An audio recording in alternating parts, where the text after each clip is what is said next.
पितापूरच्या मोहसिना सगरी यांचे सरपंच पद रद्द।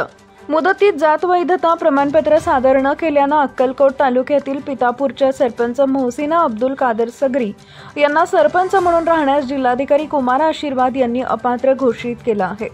या प्रकरणी पितापूरचे रहिवासी मुजीब नदाब यांनी जिल्हाधिकाऱ्यांकडे सरपंच सगरी यांच्या विरुद्ध ग्रामपंचायत विवाद अर्ज दाखल केला होता।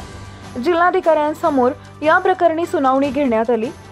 त्यामध्ये ॲडव्होकेट शरद पाटील यांनी असा युक्तिवाद केला की जात पडताळणी समितीने सरपंचाचा जातीचा दाखला अवैध ठरवलाय। त्यांनी कायद्याप्रमाणे अपेक्षित व बंधनकारक वेळेत त्यांचे जात पडताळणी प्रमाणपत्र सादर केलेलं नाही। अशा परिस्थितीत नागरिकांचा मागास प्रवर्ग या जागेकरता राखीव असलेले सरपंच पद हे संबंधित प्रवर्गात नसलेल्या व्यक्तीने धारण केलेलं आहे।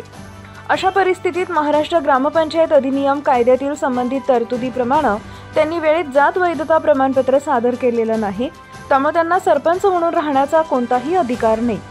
तसेच संबंधित कायद्यातील कलमांचा भंग केलेला आहे। त्यांच्या युक्तिवादांती सगरी यांना सरपंच म्हणून अपात्र घोषित करण्याचा आदेश जिल्हाधिकारी आशीर्वाद यांनी दिला आहे।